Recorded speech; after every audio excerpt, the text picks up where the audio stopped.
안녕하세요. 좋은 아침입니다. 오늘은 고린도후서 1장에서 5장까지 볼 겁니다. 자, 우리가 이 고린도후서가 어떻게 쓰여지게 되는지 여러분 다 봤죠? 제 영상 보셨죠? 자, 바울의 눈물의 편지를 받은 고린도 교인들이 회개를 하고, 자, 그들이 바울을 저격한 그 한 사람에 대해서 징계를 했다라는 소식을 바울이 들었지 않습니까? 그러니까 얼마나 바울이 적지 않은 위로가 됐겠어요. 그래서 그 위로를 받고 나서 쓴 게 바로 이 고린도 후서였죠? 자, 사실 고린도 교인들이 회개했다고 해서 다 모든 사람이 회개한 건 아니었어요. 그래도 바울의 마음을 아는 사람들이 자신들의 행동에 대해서 반성하고 관계를 회복하길 원하는 그 마음을 가지게 됐다라는 게 그게 어딥니까? 그쵸? 자, 1장에서 바울은 편지를 시작하면서 고린도 성도들에게 이제 인사말은 해야 되잖아요. 그래서 평안과 은혜를 구하는 따뜻한 인사말로 시작을 합니다. 자, 그동안 갈등이 많았던 관계였지만 바울의 마음은 여전히 그 고린도 교회를 사랑하는 마음이 컸어요. 자, 그 후에 바울은 자신이 에베소에서 어떤 고난을 겪었는지에 대해서 언급을 하는데요. 그 고난이 너무 심해서 정말 살아날 소망조차 없었다라고 표현할 정도였거든요. 자, 그런데 고린도 교회 사람들이 그 소문을 들은 거야. 에베소에서 바울이 얼마나 심하게 고난을 받고 있는지를 들은 거야. 그래서는 그 얘기를 들은 걸 어떻게 받아들였냐면 사도라면 축복받고 잘 돼야 하는 거 아니야? 왜 저렇게 고난당하고 있는 거야? 하나님께 인정받지 못해서 그런 거 아니겠어? 이랬던 거야, 이렇게.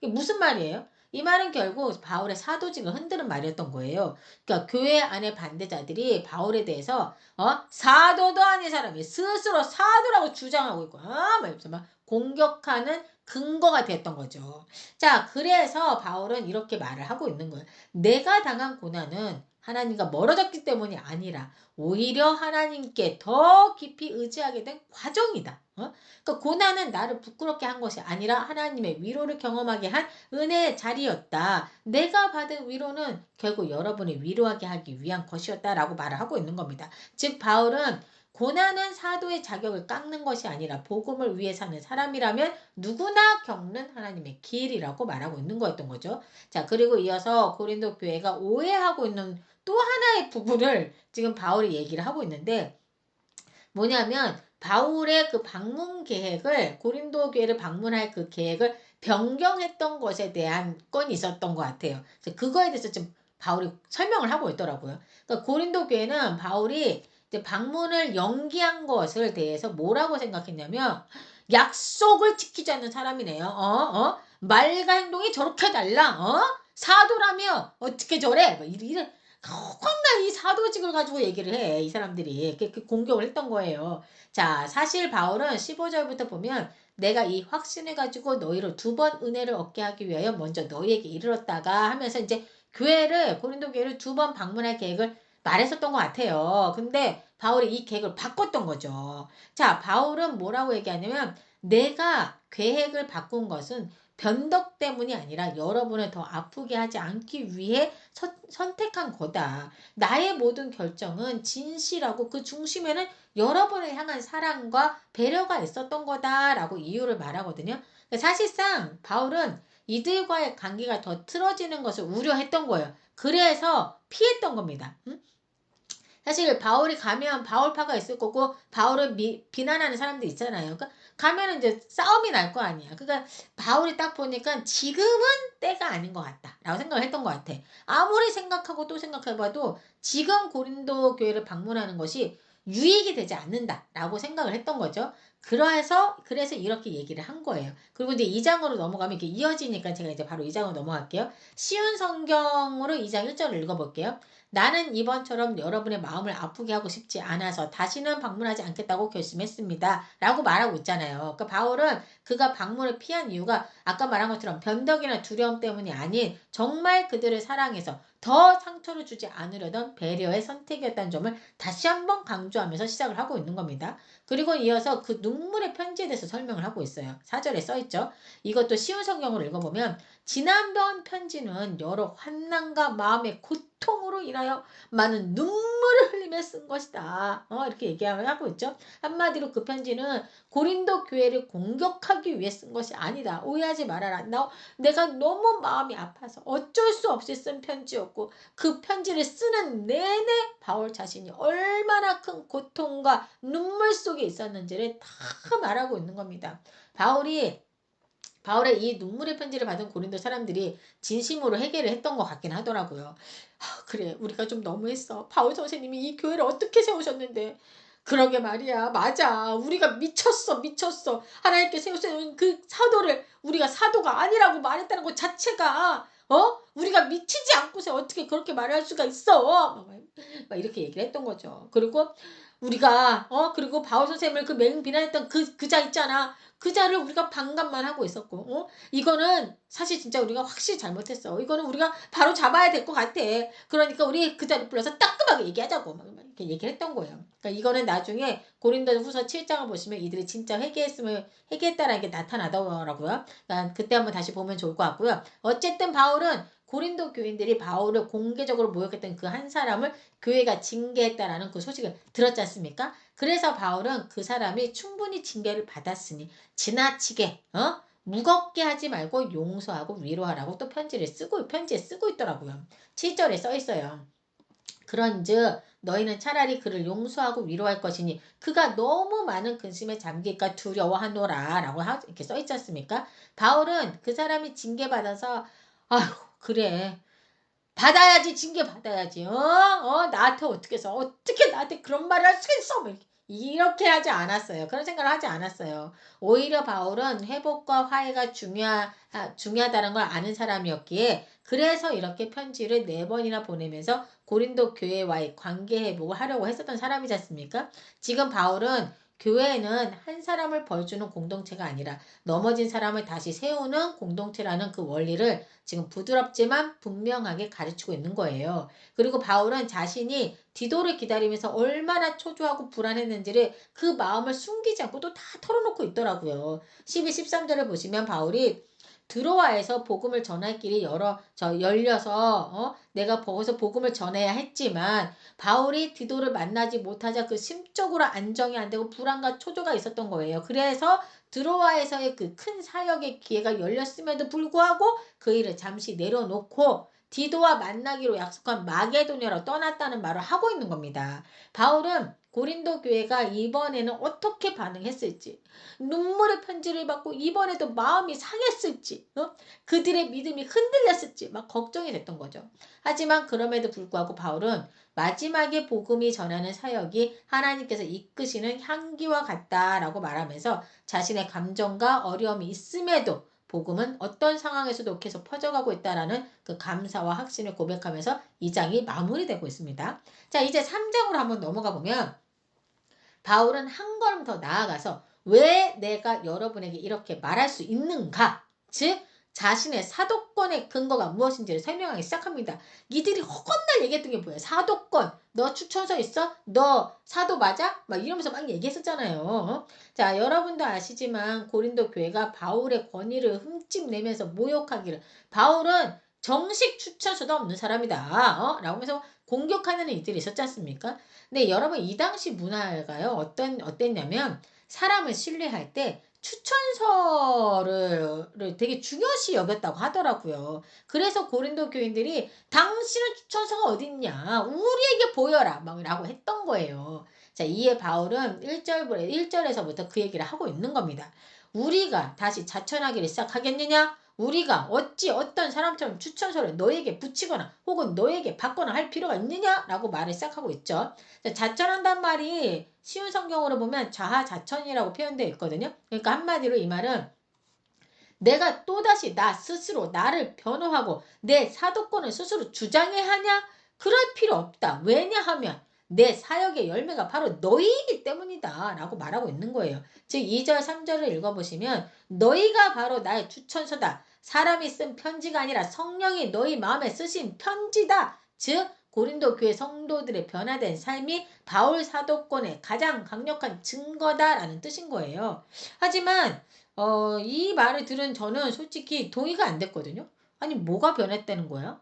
이 고린도 교회가 신약에서 나는 여러 교회 중에서 아주 문제가 가장 많은 교회 중에 원탑인데 도대체 뭐가 변화됐다는 거야? 막 이런 생각이 좀 들었어요. 나 도대체 뭘 말하는 걸까? 도대체 왜 이런 말을 왜 하는 걸까? 라는 생각이 들었거든요. 근데 바울의 생각은 좀 다르더라고요. 바울은 그들의 그 현재 수준을 보고 말한 게 아니라 그들 안에 이미 시작된 성령의 역사 자체를 보고 말한 거였던 거예요. 그러니까 바울은 너희는 성령의 역사로 생겨난 교회다. 너희의 존재 자체가 하나님이 하신 일이시며 너희가 완벽하다는 게 아니라 성령이 너희를 붙들고 있기에 너희가 회개하고 마음을 다시 돌이킬 수 있었던 거다라고 말하고 있는 거더라고요. 그러니까 그리고 바울은 옛 언약, 즉 율법은 돌판에 기록되었지만 새 언약, 즉 성령의 사역은 사람의 마음판에 기록된다는 걸 비교해서 말하고 있는데요. 즉 바울 자신이 전한 복음 사역이 단지 글자나 율법을 다시 말한 것이 아니라 성령께서 직접 사람의 마음을 변화시키는 사역이라고 그냥 강조하고 있는 거예요. 여기서 바울이 정말 하고 싶었던 말은 뭐냐면 내 사도권은 여러분 내 사도권은 사람이 써준 추천서에 있지 않다. 여러분 안에 있는 성령의 변화가 나의 사도됨을 증명한다. 그리고 율법의 시대는 지나가고 성령의 시대가 열렸다. 성령은 사람을 정죄하는 것이 아니라 자유케 한다라는 말을 하고 있는 겁니다. 그리고 나서 바울은 옛날 모세 이야기를 가지고 오는데요. 그러니까 여러분 아세요? 모세가 시내산에서 하나님과 대면하고 내려왔을 때 얼굴에 막 광채가 나가지고 사람들이 막 두려워했었잖아요. 그래서 바울이 얼굴을 수건으로 가렸던 거 기억나십니까?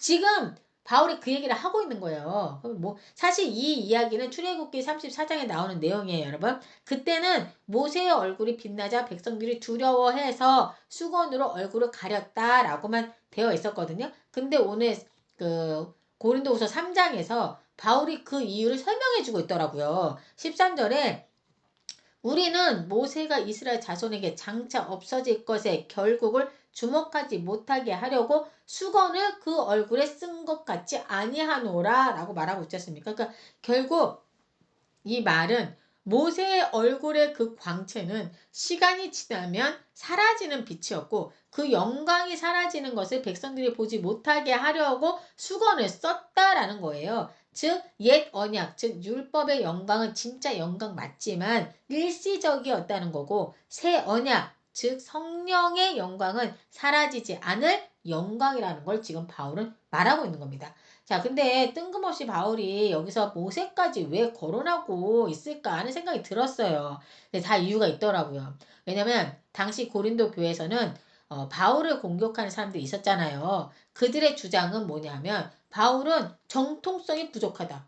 추천서도 없다. 라고 하면서 율법을 제대로 아는 진짜 강한 사도들, 즉 이들이 사실은 거짓 사도들이거든요. 근데 그들과 비교를 했던 거예요. 그러니까 한마디로 바울과 모세, 즉 율법 시대를 비교하면서 바울을 깎아내리는 분위기였기에 바울이 지금 모세 이야기를 꺼냈던 거죠. 자, 결론적으로 바울은 옛 언약, 즉 율법 그리고 새 언약, 즉 성령의 차이를 보여주면서 자신의 사도직을 정면으로 변호하려 했던 겁니다.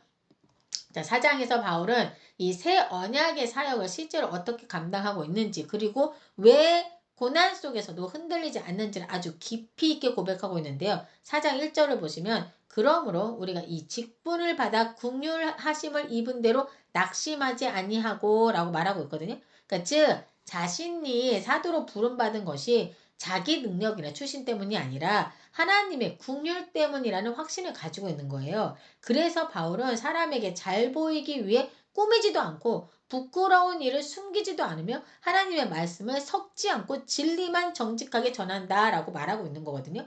하지만 복음은 모든 사람에게 똑같이 전해줘도 그쵸 여러분 똑같이 전해줘도 사람들이 다 알아듣는 게 아니잖아요. 왜냐하면 4절에 이 세상의 신, 즉 악한 영, 사탄이 믿지 아니하는 자들의 마음을 혼미하게 하여 그리스도의 영광의 복음의 광채가 비치지 못하게 하기 때문이라고 지금 말하고 있죠. 자, 그리고 바울은 아주 중요한 말을 하고 있어요. 우리는 우리를 전하는 것이 아니요 오직 예수 그리스도를 전한다 라고 말을 하면서 자신을 질그릇이라고 표현하고 있거든요. 그러니까 이 질그릇이 겉으로 보기에는 막 약하고 막 초라해 보이고 이렇게 하지만 그 안에는 하나님의 능력이라는 보배가 담겨져 있다는 뜻으로 말을 하고 있는 거예요. 그래서 바울이 8절 이하에서 사방으로 우겨싸움을 당해도 낙심하거나 포기하지 않는다라고 말하고 있죠. 이게 그냥 하는 소리가 아니라 자신이 이런 일들을 직접 겪었기에 이렇게 말하고 있는 게 아닌가 하는 생각이 들더라고요. 보세요. 답답한 일을 당하여도 낙심하지 아니하고 박해를 받아도 버림받지 아니하며 거꾸로 뜨림을 당하여도 망하지 아니하는 이유는 자기 능력이 아닌 복음의 능력 때문이라고 말하고 있지 않습니까?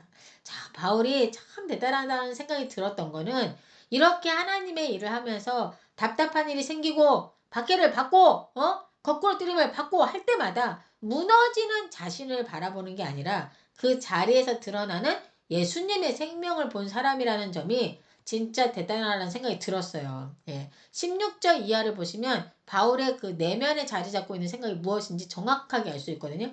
우리의 겉사람은 낡아지나 우리의 속사람은 날로 새로워지도다. 우리가 잠시 받는 환난에 그 경한 것이 지극히 크고 그 영원한 영광에 중한 것을 우리에게 이루게 함이니 우리가 주목하는 것은 보이는 것이 아니요 보이지 않는 것이니 보이는 것은 잠깐이요 보이지 않는 것은 영원함이로다. 아멘입니다. 예. 바울이 이 어려움이 많은 사역에도 흔들리지 않는 이유라고 할 수 있겠네요. 예. 자, 이어서 5장에서는 바울이 왜 보이지 않는 것을 바라보며 낙심하지 않을 수 있는지, 그리고 그 믿음 속에서 어떤 사명의식을 가지고 살아가야 하는지를 설명하고 있더라고요. 바울은 우리의 육체를 장막이라고 얘기하고 있거든요. 성경에서. 장막은 흔들리고 쉽게 무너지는 임시 구조물과 같지만, 그러니까 우리 몸은 그렇다라는 거예요. 그러나 믿는 우리는 이 장막이 무너져도 하나님께서 준비하신 하늘에 있는 영원한 집을 받는다라고 말하고 있는 거죠. 자, 그래서 바울은 우리가 담대할 수 있는 이유는 죽음이 끝이 아니기 때문이다라고 말하고 있는 겁니다. 바울은 우리가 살아가야 하는 목적, 즉 8절에서 우리가 담대하여 원하는 바는 이라고 말을 하고 있는데 9절에 그런즉 우리는 몸으로 있든지 떠나든지 주를 기쁘시게 하는 자가 되기를 힘쓰노라 라고 말하고 있죠. 그러니까 한마디로 사나 죽으나 주를 기쁘시게 하려 한다라고 말하고 있는 건데요. 왜냐하면 그건 우리가 결국 모두 그리스도의 심판대 앞에 설 것이기 때문이라는 겁니다. 자, 여러분 바울은요. 예수님의 음성을 들었어요. 그쵸? 그리고 부활하신 예수님을 직접 만났어요. 아시나요? 감옥에 있을 때 바로 옆에 서서 예수님 바로 옆에 서서 막 힘을 주시고 위로의 말씀 해주셨지 않습니까? 그리고 예수님을 직접 만났죠. 그리고 이미 14년 전에 셋째 하늘에 이끌려간 사람으로 사람에게 허락되지 않은 하늘의 비밀을 들은 경험이 있는 사람이었어요. 자, 그런 그가 지금 우리에게 말하고 있는 거거든요. 저는 5장 14절부터 그 이하 내용은 우리가 진짜 잘 새겨들어야 한다라고 생각이 들어요. 진짜 복음의 핵심을 말해준 게 아닌가 싶거든요. 진짜 그래서 사실 다 읽어드리고 싶은데 시간 관계상 너무 아쉬워요. 15절은 우리가 어떻게 살아야 하는가를 말해주고 있어요. 그가 모든 사람을 대신하여 죽으심은 살아있는 자들로 하여금 다시는 그들 자신을 위하여 살지 않고 오직 그들을 대신하여 죽었다가 다시 살아나신 이를 위하여 살게 하려 함이라. 아멘입니다. 자, 여러분 우리 자신을 위해 제사를 모으고 우리 자신을 위해 먹고 마시는 것이 아니라 오직 우리를 대신하여 죽으셨다가 부활하신 예수님을 위하여 살게 하시려 했다라고 지금 바울이 말하고 있는 거예요. 여러분 바울이 이 말을 왜 했을까요, 여러분? 이게 진짜 진리거든요. 자, 그럼 이걸 전하는 바울의 심정은 어땠을 것 같으세요? 자신이 하나님으로부터 직접 본 거, 들은 거를 우리에게 다 설명하지는 못하지만 답답하지만 진짜를 지금 말해주고 있는 건데 우리가 이해 못한다고 해서 바울이 말하는 것이 거짓이고 가짜라고 할 수 있습니까? 20절을 보세요. 그러므로 우리가 그리스도를 대신하여 사신이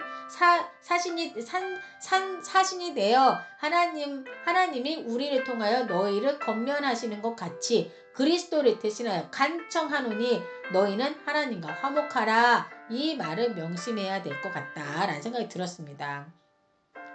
바울은 5장에서 우리는 그리스도 안에서 새 사람이 되었고 이제 세상에 하나님의 화해를 전하는 사신으로 부름받은 사람들이다 라고 얘기를 하고 있지 않습니까? 이렇게 말하면서 마무리를 짓고 있는데요. 저는 진짜 이 고린도 후서에서도 바울이 진짜 우리에게 강력한 메시지를 주고 있다라는 생각이 들어요. 그래서 진짜 허투루 읽을 게 하나도 없다. 이 강력한 복음의 메시지를 우리가 진짜 새겨 듣고 또 새겨 들었으면 좋겠다라는 생각이 들었습니다. 우리는 그리스도 안에서 새 사람이 되었고 이제 세상에서 하나님의 화해를 전하는 사신으로 부름받은 사람들이다 라는 말로 마무리를 짓고 있지 않습니까? 이 말을 명심하고 우리가 이런 삶을 살아가는 저와 여러분이 됐으면 좋겠습니다. 이 시간 함께 기도하고 마무리할게요. 하나님 감사합니다. 저희들을 새롭게 하시고 화목의 길로 부르신 그 은혜에 감사드립니다. 오늘도 그리스도의 사랑으로 살게 하시고 주님의 마음을 전하는 사람이 되게 하여 주시옵소서. 이 모든 말씀 우리 주 예수 그리스도 이름으로 기도드립니다. 아멘.